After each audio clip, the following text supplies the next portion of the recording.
Mon code c'est 0, 0, 0, 0 et 0.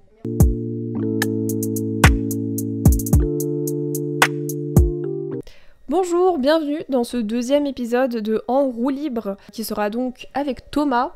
Bonjour. Bonjour, rebonjour. En Rebonjour. vrai, c'est la même journée, on vous le dit pas, mais c'est la même journée. On se pose là sur ce canapé pour discuter des études d'art, en particulier les écoles de beaux-arts, puisque toi tu es en école. Ouais, tout à fait, en 5e année. Ouais. Tu es donc à l'école de Saint-Étienne, c'est ça? À Saint-Étienne, ouais. C'est quoi le nom exact de l'école? École supérieure nationale d'art et de design de Saint-Étienne, je crois. C'est ESAT pour les. Ok. Pour les pour intimes. l'acronyme. Ouais, voilà, pour les intimes. Ok. L'objectif de cette vidéo, ça va être un peu plus de parler des études. Voilà. Ça peut intéresser peut-être les plus jeunes qui sont au collège ou au lycée, qui aimeraient peut-être se diriger vers des études d'art. Donc voilà, parler de ce qu'on fait en école, qu'est-ce qu'on aborde, qu'est-ce qu'on apprend, etc. Donc cette école en particulier, c'est sur concours, c'est ça? Sur concours, ouais. Ok. Et c'est quoi le concours? C'est quoi les épreuves du concours? Alors, du coup les épreuves du concours, elles changent chaque année. Il me semble que c'est différent chaque fois. Il me semble que le minimum, c'est une épreuve orale et une épreuve écrite. Et il peut y avoir une épreuve pratique, mais quand je suis entré, il n'y en avait pas. Et il y avait une épreuve de. Donc, l'oral portait sur. Il y avait 2 oraux. Il y en avait un qui était sur une épreuve d'anglais un petit peu, qui incluait la présentation de son travail. Et donc une partie était en anglais lors de cette présentation. Donc on ramenait son travail, peu importe ce qu'on faisait, si c'était transportable, et on essayait d'en parler. Et il y avait une épreuve de culture générale, qui était donc le deuxième oral. Et moi quand je l'ai passé, c'était on devait choisir en fait sur une table 2 images. Ensuite on devait en parler. Mais on devait les choisir en sachant qu'on devrait en parler. Donc c'est des images qui peuvent être totalement quelconques, qui se rapportent de près ou de loin à la culture. Et savoir en parler, c'est pas forcément une chose évidente. Puisqu'on peut tomber sur quelque chose qu'on ne connaît pas du tout. Et donc, toi, t'as pas eu des preuves pratiques? T'as pas un portfolio, par exemple, à présenter ou Si, je sais pas. c'est ce que je disais, c'est le deuxième oral qui suit avec la partie anglaise, c'est ramener, non pas forcément un portfolio, mais son travail dans une pochette, tout simplement. Et en parler face à un jury. Ok. D'accord. Un jury qui peut être composé, enfin qui est composé la plupart du temps, d'un élève en 5e année. Ah ouais? Ouais. Ok. Ça, c'est assez marrant. Ouais. Et toi, du coup, tu vas devoir le faire aussi? On peut le faire. Tous les étudiants ne sont pas forcément appelés à le faire, mais on peut se porter volontaire. Ouais, Et t'aimerais? ouais, je pense que c'est un exercice intéressant. Ok. Et du coup, une fois que tu passes ce concours et que tu es donc admis dans l'école, qu'est-ce que tu abordes comme... qu'est-ce que t'as comme cours comme... Alors en première année, c'est l'année où on doit choisir entre design et art. Et Ok. les premières semaines, on a des semaines d'initiation qui sont prévues pour montrer un petit peu tout le matériel et essayer différentes choses, que ce soit photo, dans les différents pôles en fait. On a pôle photo, pôle céramique par exemple, pôle métal, pôle bois. Et on a plusieurs jours, je ne sais plus exactement combien, on a plusieurs jours par pôle où on va faire un petit projet qui permet d'explorer un peu tout ce que les différents pôles proposent. Donc c'est intéressant. Et puis Ouais. donc en première année, donc, on a ces initiations, puis ensuite on a à la fin de l'année le choix, c'est-à-dire choisir entre art et design, puisqu'on a des cours de design et des cours d'art. Ok. Et donc, toi, t'as choisi art. Choisis la section art, ouais. Ok. Et du coup, au fil des années, qu'est-ce qui se précise? Enfin, je sais pas. Est-ce que du coup, c'est de plus en plus spécifique au fil des années, ce que tu fais? Alors en deuxième année, on a encore pas mal de cours, que ce soit histoire de l'art ou d'autres cours axés art, plus même sur... on a un cours, alors je sais plus exactement l'intitulé, c'est quelque chose sur la réflexion de... En fait c'est artistique, donc on a une partie des cours qui est donc liée à l'histoire de l'art en deuxième année, et d'autres cours artistiques qui sont même pratiques, comme le dessin, ou bien la peinture, avec certains profs de peinture. Mais ça reste assez superficiel au niveau de la technique, puisqu'on va nous aiguiller, par exemple, si on fait du modèle vivant. On n'a pas énormément d'heures de cours en termes de modèle vivant, mais on en a quand même. Et la technique ne nous est pas enseignée au préalable avant de commencer le modèle vivant, c'est-à-dire qu'on essaie par nous-mêmes de dessiner, et le professeur va passer, que ce soit pendant ou après le cours, et nous indiquer ce qu'on aurait pu éventuellement améliorer, mais il n'y aura pas de leçon théorique. Ok. Et du coup, tu dirais que c'est quand même plus de pratique que de théorie Ouais, c'est ça, c'est plus de la pratique. Le développement donc, de sa propre pratique se fait notamment en troisième année. Lors de cette année, c'est déjà plus déterminant au niveau de son propre travail, puisque il y a le diplôme, donc le DNA, Diplôme National d'Art. Donc à partir de là, la plupart des étudiants ont déjà une partie de leur univers développé.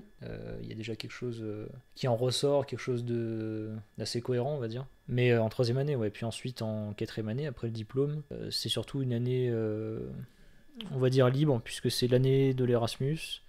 Même si les explorations continuent, c'est-à-dire que chacun va continuer à expérimenter de son côté sans ayant pour autant une forme finale de l'ensemble de son travail, qui pour cette partie c'est censé venir avec la cinquième année, et le diplôme, le DNSEP, le diplôme national d'art, il me semble.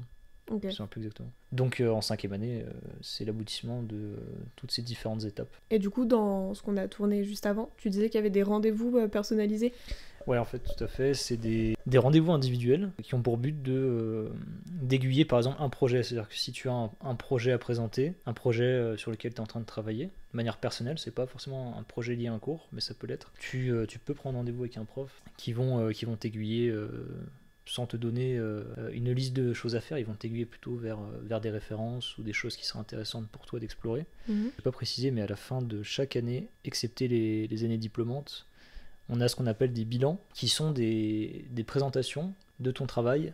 Si par exemple tu as terminé le semestre, tu présentes ton travail du semestre. C'est à partir de ce type d'exercice qu'on est amené à apprendre tout simplement à parler de son travail et à savoir en parler devant du monde. Okay. Ça c'est important et c'est pas forcément facile. Et du coup, est-ce que vous avez des examens ? Non, il y a juste un examen à la troisième année ? Pour le diplôme, ouais, c'est un examen. Okay. On pourrait dire que c'est un diplôme. Mais évidemment, si on ne travaille pas, même si c'est juste des bilans qui sont là pour présenter le travail fait en cours, il y a quand même une notation faite à la fin de chaque semestre et à la fin de chaque année aussi. Ouais, et c'est quoi du coup qui est pris en compte dans le système de notation ? C'est quoi ? C'est des travaux que vous avez à rendre ou sur la globalité de ce que vous avez fait ? C'est sur les travaux qu'on a rendus, présentés pendant les bilans. Ça se ressent sur l'assiduité. Enfin, ils verront si la personne... En fait, c'est très autonome, mais malgré ça, il y a une certaine forme de structure, puisque si t'as pas travaillé et que tu te présentes à ton bilan, ça va se voir en fait, parce que tu n'auras pas énormément de projets, puis ce sera pas abouti dans ta démarche. C'est pas forcément aussi scolaire qu'une note sur 20, c'est beaucoup lié à des appréciations écrites, et les notes sont là quand même pour créer une sorte de forme scolaire, mais c'est pas aussi scolaire que 9 sur 20, tu passes pas. C'est pas aussi scolaire que ça. Ok, donc ouais, c'est plutôt libre, il y a un suivi, ça demande aussi du coup de vous engager, de vous investir quoi. Ouais, c'est ça. De toute façon, si un des étudiants n'est pas investi, il peut pas passer en année supérieure. Il le sait, il voit par rapport à la masse de travail qu'il a fourni, si c'est pas suffisant, il pourra pas passer, ou il pourra redoubler s'il est encore assez motivé. Ok. Mais il y a pas mal de personnes qui arrêtent en cours de cursus parce que ça leur convient pas, ou parce qu'ils s'attendaient à autre chose, ou parce qu'ils ont plus envie. D'accord, ok. Ça arrive quand même, ouais. C'est payant ? C'est une école qui est payante ? C'est une école publique, donc en théorie non, mais tu payes les frais d'inscription c'est à hauteur de 500 € par an, je crois. D'accord, ok. Et du coup, vous êtes en promotion, petite promo quoi. Alors en première année, on est, nous on était à hauteur de 60-70, il me semble. Ensuite, il y a une grosse partie qui part en design, parce que la section design est quand même assez développée. En art, on est moins nombreux, et puis ça se redivise avec les années, puisqu'il y a deux sections. Il y a la section espace, qui est une branche, un peu une chimère entre design et art. D'accord, ok. Il y en a qui partent en espace, et le reste en art. Ce qui fait que moi qui suis en art, par exemple, en cinquième année, en général, on est 5 ou 6. Quoi. Ok. Entre ceux qui abandonnent en cours et ceux qui après partent ailleurs. Ceux qui partent dans d'autres filières, enfin dans d'autres spécialités. Ouais. Ok, mais tu dirais que c'est un avantage d'être en nombre réduit comme ça ? Je pense que c'est un avantage. Après, ça permet pas d'avoir un esprit de cohésion énorme, mais bon, c'est un avantage dans le sens où les profs sont encore plus disponibles pour nous. Toi, globalement, t'es satisfait de cet environnement-là, de ces méthodes-là ? Des méthodes pédagogiques, ouais, je suis satisfait. Après, c'est un peu ce qui ressort de manière globale, c'est que beaucoup d'étudiants le pensent, et beaucoup de profs aussi, que on manque d'enseignement académique sur les matières primordiales comme le dessin ou la peinture. Puis comme je l'expliquais, par exemple pour les cours de modèle vivant, il n'y a pas d'enseignement théorique au préalable, ou alors très peu, par exemple en cours de perspective, qu'on avait en première année il me semble. On a les rudiments, mais c'est très basique. Et tu regrettes du coup de pas avoir un peu plus... Ouais, c'est toujours un plus d'avoir une plus grande maîtrise de son médium, mais ça a été retiré pour développer justement plus cet aspect de développement de son univers en tant que tel, c'est-à-dire que ça laisse plus de place à ce type de recherche de son univers, qui pour le coup dans certaines écoles privées, par exemple écoles privées plus académiques, ça relève plus pas de bourrage de crâne, mais dans certaines écoles on prend pas forcément le temps de développer le côté personnel de chacun, et on préfère savoir dessiner de manière photoréaliste, ce qui est intéressant en soi, mais autant développer les deux si possible. Est-ce que du coup c'est une école que tu conseilles pour quelqu'un qui... Ah ouais, je conseille, c'est une super école, il y a des locaux vraiment bien en termes de matériel. On est vraiment bien équipé, les enseignants sont top. Et ce que j'ai pas précisé, c'est que la plupart des enseignants, en tout cas en art, sont des artistes eux-mêmes qui ont choisi de donner cours en parallèle de leur pratique artistique quotidien. Et tu disais aussi que vous avez votre propre espace pour de création. Ouais, alors c'est ça. Pour les designs, c'est un peu différent. Mais en art, on a ce qu'on va dire une sorte d'espace hangar qui a été redécoupé pour que chacun puisse avoir son propre lieu de création.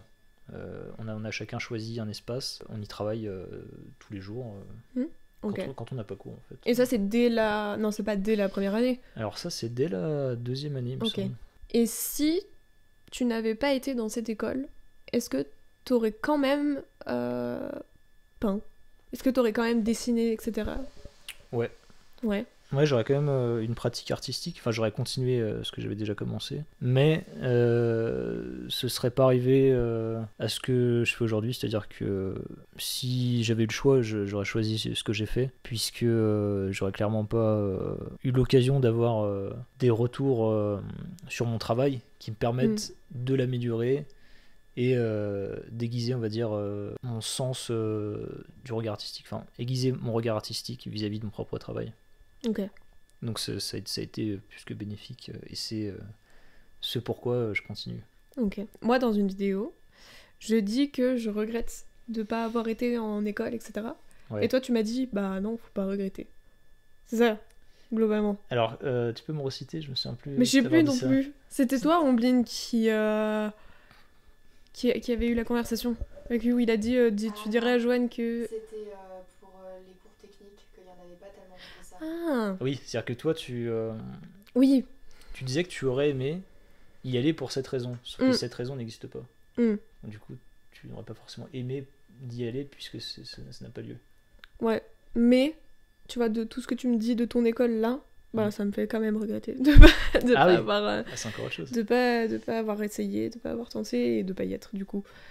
Parce que comme tu dis, je pense que moi aussi ça aurait pu m'apporter En plus, dis-toi que, enfin c'est pas pour te faire encore plus regretter, mais que la plupart des gens en première année n'ont pas une pratique forcément plus développée, c'est-à-dire que tout le monde en soi peut y prétendre, mais lors du concours, ils vont surtout essayer de déceler s'il y a un potentiel au niveau de l'univers de chaque personne qui prétend de concours. C'est-à-dire que par exemple, je dis pas ça pour toi, hein, il y a des gens qui ne savent pas dessiner et qui sont pris. Il y en a qui savent toujours pas dessiner, mais parce qu'ils se servent pas du dessin, ils font autre chose, ils font de la vidéo, ils font du cinéma, et tu peux faire n'importe quoi, tu peux faire tout ce que tu veux. Donc en soi, tout le monde peut y prétendre si t'as de la volonté et que t'as vraiment envie d'y arriver, quoi. Je sais qu'on a un peu discuté du fait que c'était dans le podcast, que c'était une bulle. Ah oui, c'est une bulle. C'est une bulle dans le sens où c'est assez particulier comme milieu, déjà parce que l'art n'est pas forcément accessible à tous comme on pourrait le penser. Enfin, c'est pas comme se rendre dans un musée et regarder des œuvres, c'est en faire, donc c'est encore différent. Justement, l'école après permet de mettre tout le monde à niveau pour que l'on soit tous capables, peu importe d'où l'on vient, même si c'est compliqué sur la pratique. Est-ce que du coup, tu trouves qu'au collège et au lycée, qui sont du coup des enseignements généraux et pour tout le monde, est-ce que tu trouves qu'on donne assez de place justement à l'art ? Non, mais ça c'est assez commun. Enfin, Oui. c'est une réflexion qu'on a avec pas mal de collègues étudiants. C'est que effectivement, ça a une place assez minoritaire et enfin moi je m'en souviens. Tout le monde s'en foutait, c'est-à-dire que c'était le cours où c'était le bazar, un peu comme les cours techno, mais en pire. Et donc ouais, c'est musique et dessin, en général ça intéressait pas grand monde, sauf ceux qui pratiquaient déjà, par exemple, soit leurs parents les avaient fait faire de la musique ou bien du dessin. De toute manière, pas une place assez dominante. Sérieuse. Ouais, c'est pas pris tellement au sérieux. Par j'imagine, le corps enseignant de manière générale. Le souci, c'est qu'on pourra pas changer ça. Non. C'est-à-dire que c'est dans les mentalités. Si tu rajoutes 3 heures en plus, les parents vont dire n'y va pas, genre ça sert à rien, tu vois. Oui, je vois ce que tu veux dire. Préfère prépare ton bac ou j'en sais rien. Ouais, c'est assez étonnant dans un pays comme le nôtre où la culture est quand même exceptionnelle. Niveau artistique, c'est. On est quand même bien, et pourtant l'éducation mais pas un point d'honneur non plus à ce que ça se perpétue. C'est pas grâce à l'école, collège, lycée que tu as su que tu voulais faire ça ? Non. Enfin, je pratiquais déjà de mon côté. Après, moi j'aimais bien les cours d'art plastique évidemment. C'est pas ça qui m'a donné envie plus. Est-ce que quand tu étais au lycée, tu savais déjà que tu voulais postuler dans cette candidater pour entrer dans cette école ?